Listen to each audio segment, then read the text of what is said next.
Love 'em or hate 'em, love stories are here to stay.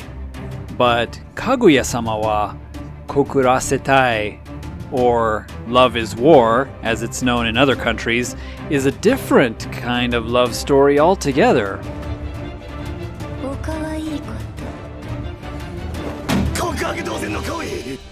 For me, this was one of my favorite comedies in 2019. The manga quickly rose in popularity, and by December of around 2022, the manga itself had sold over 22 million copies, making it one of the best-selling of all time. And it is worthy of that title. A very wacky story where the two main characters actually deeply love each other. But there's a catch. Neither of them will admit it first. It's a battle to the end, all about who will confess their feelings first. A fun premise, and a lot of wild moments and situations. But how could such a story make the move to a real live movie? We are about to find out. This is Kaguya-Sama, Love is War, the movie. 好きになった方が負けなのである。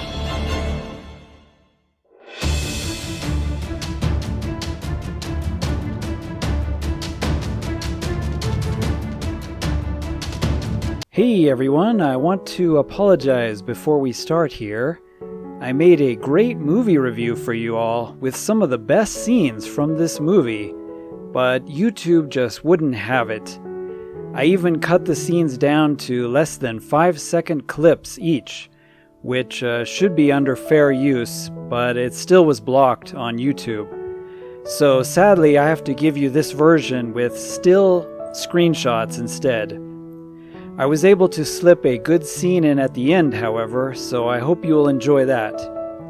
Once again, I apologize for showing mostly stills. I guess the copyright owners of this film don't want anyone to see any clips of it in any reviews, sadly.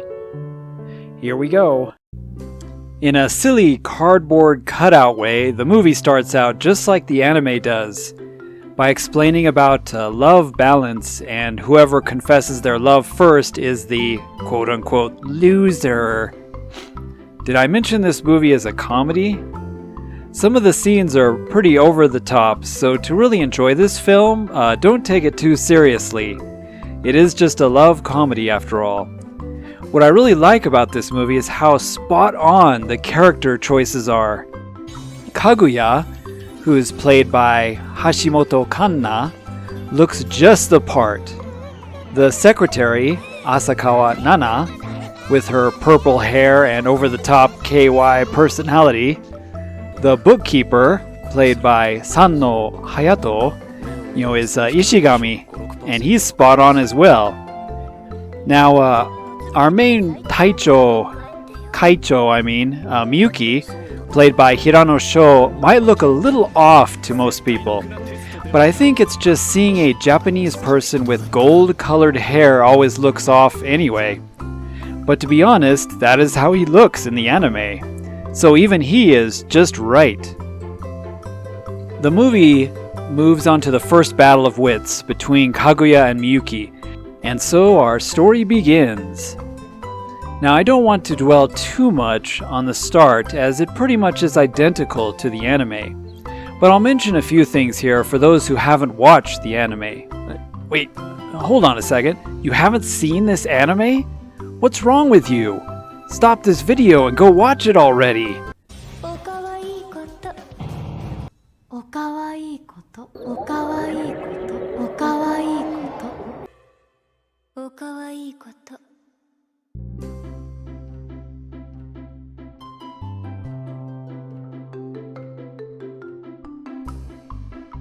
Some of the great moments we get are Miyuki's family, as well as Kaguya's rich lifestyle.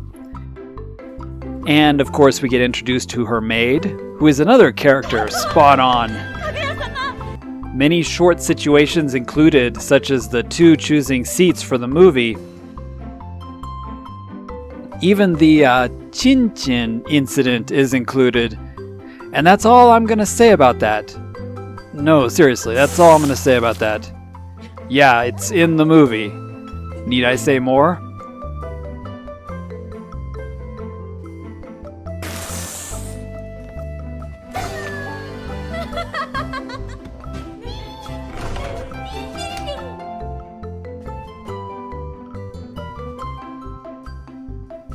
We also get the scene where Kaguya is sick with a fever, making her a little wild and crazy, and our school president comes to see how she's doing.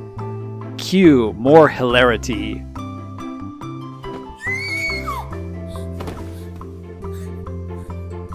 Then we have the all-important summer vacation,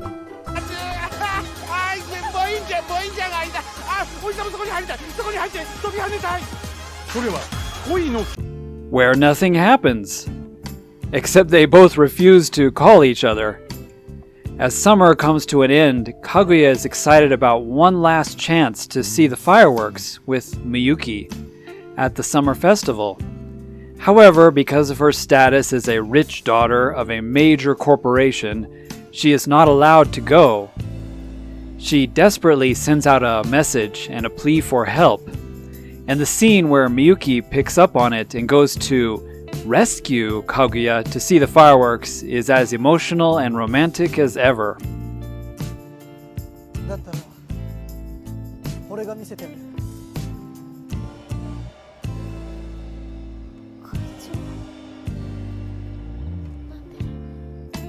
The gang misses the fireworks, but in a wonderful scene they race Kaguya to see the Yokohama show instead. As the story continues, a few more close encounters and annex ensue, until we get to a unique part of the story that is only from this live-action movie. The movie skips to the end of the school year where the student council is officially disbanded. Miyuki decides he is not running for student council president again. Kaguya, thinking this is the end and they will never be able to be together again, passes out and is taken to the hospital in critical condition. The doctor says she is suffering from love sickness. And so she keeps what the doctor said a secret, of course. Everyone is under the impression that she is dying of something serious, and panic ensues as Miyuki tries to find a solution. He decides that Kaguya has too much stress in her life, and that it will kill her if she becomes student council president, with all the work that it entails. So he once again runs for the office, this time against Kaguya, much to her surprise, as she's running as well, saying that he won't let her have any office because he doesn't want her to suffer through the stress. They have a final debate and big showdown with more misunderstandings, until finally Kaguya admits that he is the best person for the presidency. They confess how they truly feel, of course.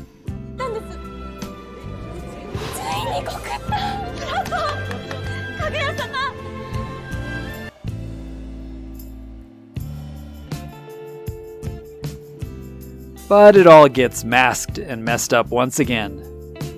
Because love is war.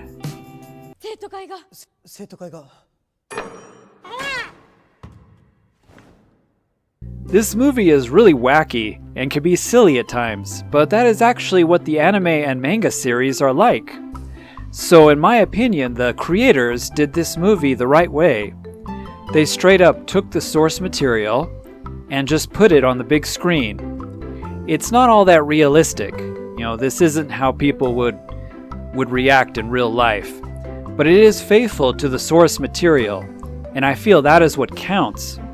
I've seen too many terrible movies where the brilliant source material, Street Fighter 2, Teenage Mutant Ninja Turtles, He-Man, great source material, and the movie makers didn't even bother looking at the source, and they just made something no one could recognize and no one wanted. Kaguya-Sama, Love is War is just the opposite of that. They captured and pasted the source material right onto the big screen, characters, story, and all. Yeah, the characters don't act like normal humans would do in real life, but that is kind of the point here. It's just a fun movie, and I give it props for sticking to its roots. Characters are clones of their anime counterparts, so I say the characters are the best part of this movie. And the story, while being a little weak, was still very enjoyable.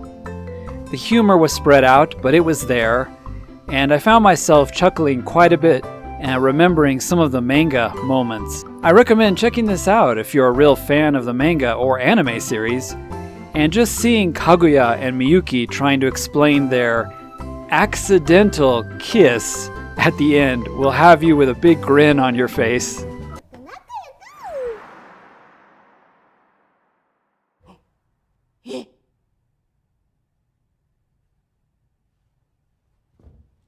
会長、随分と演技派ですね。この私が気づかないとでも？篠宮、この俺が気づかないとでも思っているのか？藤原さんに押されたあの一瞬、その勢いを利用してあえてこの私の唇に。俺が篠宮へ飛び込んだあの一瞬、唇が当たるようお前はあえて背伸びをした。そんなにこの私とキスがしたかったのですね。おかわいいこと。そんなに俺とキスがしたかったんだな。可愛いやつめ。恋愛は戦。告白した方が負けなのである。